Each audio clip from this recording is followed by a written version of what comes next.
Tobias Levkovich. Tobias, great to see you. Thanks for joining us. Do you think today's data alters the outlook for Fed action and with it reasonable multiples for equities? So I don't think that today's data really meant that much. I think we're going to see some revisions and we're going to see some, more powerful job growth, in the next month or so. And I do want to get some administrivia out of the way, if I may, for just a sec. Well, congrats on the engagement. Thank you very much. And Sarah, happy Mother's Day. So let me get back to this.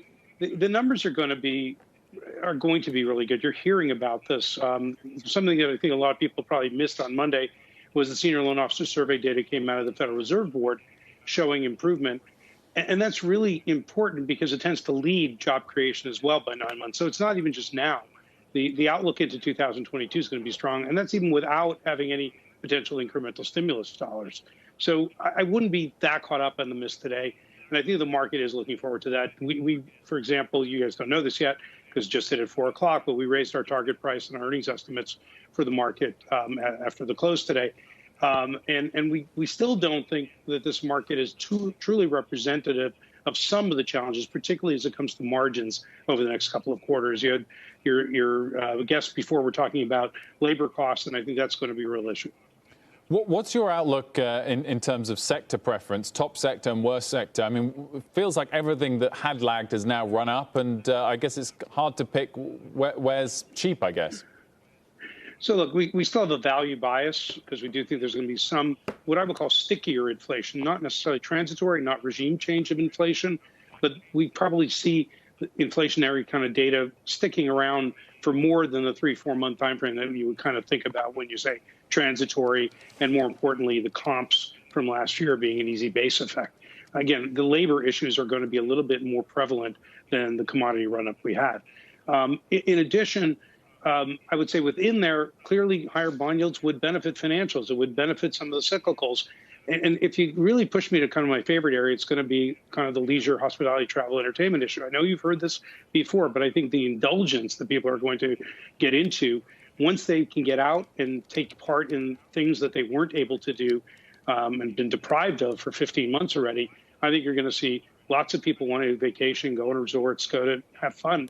I keep telling people, and this isn't a plug for her, but we're all Cyndi Lauper. We're all girls who want to have fun at this point. Really good reference there, Tobias. I don't understand, though, your new target, because so you say you're more optimistic and you're raising earnings forecasts and you're boosting your S&P target to 4,000 from 3,800. But where did we close today? Almost 4,300. So which means I think we have some pullback potential. No, I still think we have pullback potential, and it's particularly valuation and more so sentiment. And, again, a reference in the earlier interview about, the Lael Brainerd in particularly talking about maybe there's a little bit too much risk being taken on. So in a way, I'd rather be in larger cap than in smaller cap in this type of environment. I don't want as much risk in the portfolio. I still think there's a potential for a 10% pullback, and then we can kind of move up again. It's one of those points where we've had this really, really strong run, and it's anticipating a lot of the good news already.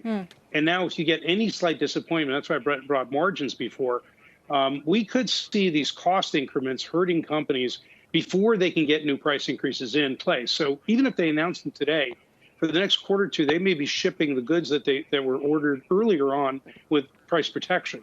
And it might be kind of a benign margin issue, but it's still something that could cause problems in the market. Just think about even this quarter reporting season. Companies that beat earnings for the most part went up a couple of percentage points. People that hit the number dropped 2 percentage points, and people who missed the numbers were down 9–10%. So there's not a lot of tolerance for any kind of disappointment right now at these loftier levels. Shepard Smith here. Thanks for watching CNBC on YouTube.